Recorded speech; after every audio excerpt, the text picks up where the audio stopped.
Здравствуйте, мои дорогие подписчики, гости канала, с вами Женя, вы на канале «Счастье в нас самих», где, как всегда, ответы на вопросы, инструменты для улучшения жизни, ну и также практики, настрои, медитации, аффирмации для достижения целей и избавления от всего, что вам мешает жить счастливо, соответственно. И, как всегда, помните, что все, что происходит в вашей жизни, притянули вы сами. Верите вы в это или нет, но это, к счастью или к сожалению, так. Берите под контроль ваши мысли, эмоции, действия, и, соответственно, вы сможете контролировать свою жизнь. Для меня это было прекрасным открытием в свое время. И я с уверенностью сегодня могу сказать, что да, вы продюсер своей жизни. Сегодня мы посмотрим 3 подсказки колдовского Таро. Кстати, я всегда повторяюсь, сегодня еще раз повторюсь. Да, я использую Таро и Оракул. Для чего? Для советов, для того, чтобы посмотреть, что же лучше сделать для изменений в жизни, для улучшения жизни. Я же не просто рассказываю, что будет. Я и анализирую, что же сделать, чтобы то, что будет, было хорошо. Ну что, сосредоточьтесь на себе любимых, сделайте себе комплимент, похвалите себя, ну и, конечно, обязательно улыбнитесь. И сегодня нам подсказывает колдовское Таро. Каждая колода разговаривает по-своему. Даже один и тот же вопрос каждая колода рассматривает по-своему. И еще, карты показывают именно самое яркое, что может произойти. Ну и, соответственно, как хорошее, так и не очень хорошее. Поэтому мы анализируем, и мы, конечно же, ищем выход из положений для того, чтобы нам было легче и интереснее жить. Смотрим. Первая подсказка. Ну и первая подсказка говорит о том, что меньше раздумий, больше действий. Вы прокрастинируете. Вы оттягиваете момент, когда надо что-то делать. Вы думаете, вы рассуждаете, вы эмоционируете, но вы не действуете. Соответственно, ничего не меняется, говорит эта карта.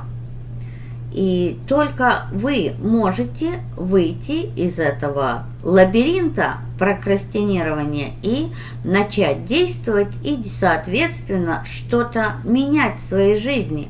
Опять же, если вы ничего не хотите менять, это же опять же ваш выбор. Можете быть и в этом состоянии. Смотрим вторую подсказку.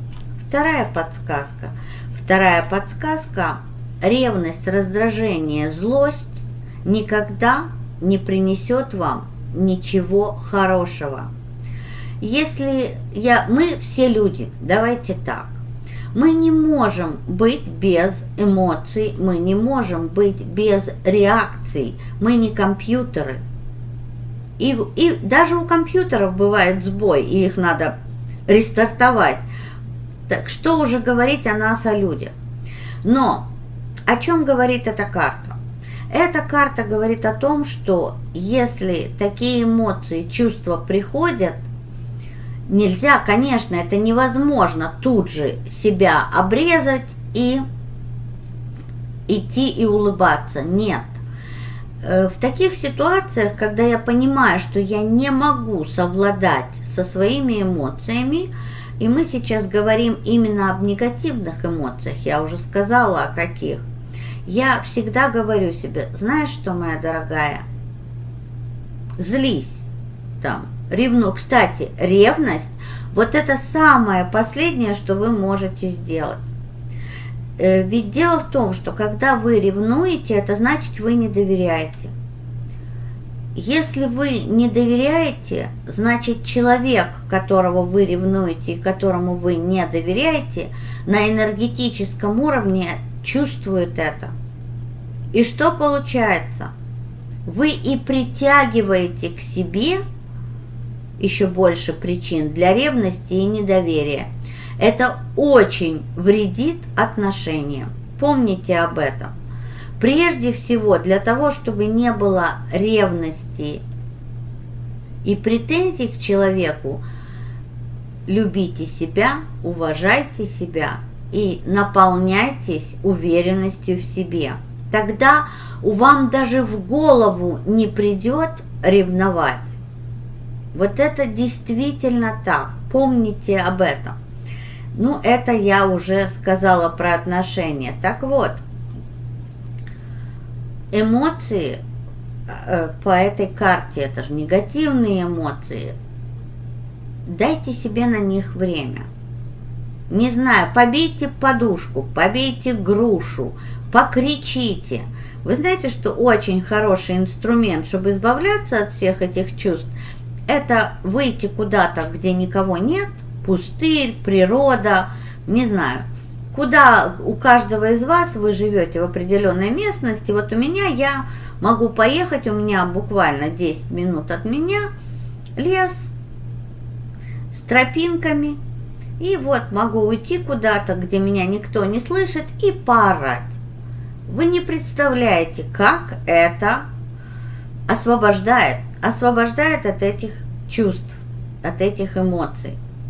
После такого сеанса ты с новыми силами уже по-другому видишь ситуацию, по-другому ощущаешь, что происходит, и у тебя своего рода открывается дверь к решению, дверь к изменению ситуации. И, соответственно, и твои эмоции меняются. Подумайте об этом. Ведь для того, чтобы жить счастливо, эти эмоции мешают. Значит, от них каким-то образом надо избавляться. Но я, опять же, я не буду повторяться. Кто пропустил, посмотрите, перекрутите назад, и вы услышите и увидите. Ну и третья подсказка колдовского Таро – это карта. Ее можно интерпретировать в разных ипостасях. Первое – это из того, что я вижу в предыдущих картах. Первое, что ваше счастье, ваши изменения, ваша жизнь – это продукт вашей работы. И чем усерднее вы будете работать, тем более плодотворной будет эта работа.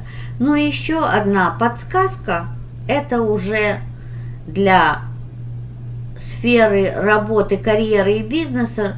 И тут я могу сказать, чем больше души вы будете вкладывать в то, что вы делаете, тем больше выхлопа будет, тем более плодотворным будет ваша деятельность, ваше творчество. Подходите к каждому, к тому, что вы делаете, ко всему, что вы делаете. Вы уж простите, включая готовку, уборку, вот все, что вы делаете, попробуйте подойти с творческой стороны. Ну, например, когда вы убираете, петь, попробуйте и почувствуйте, как это становится легко и интересно. Но это я как пример привела.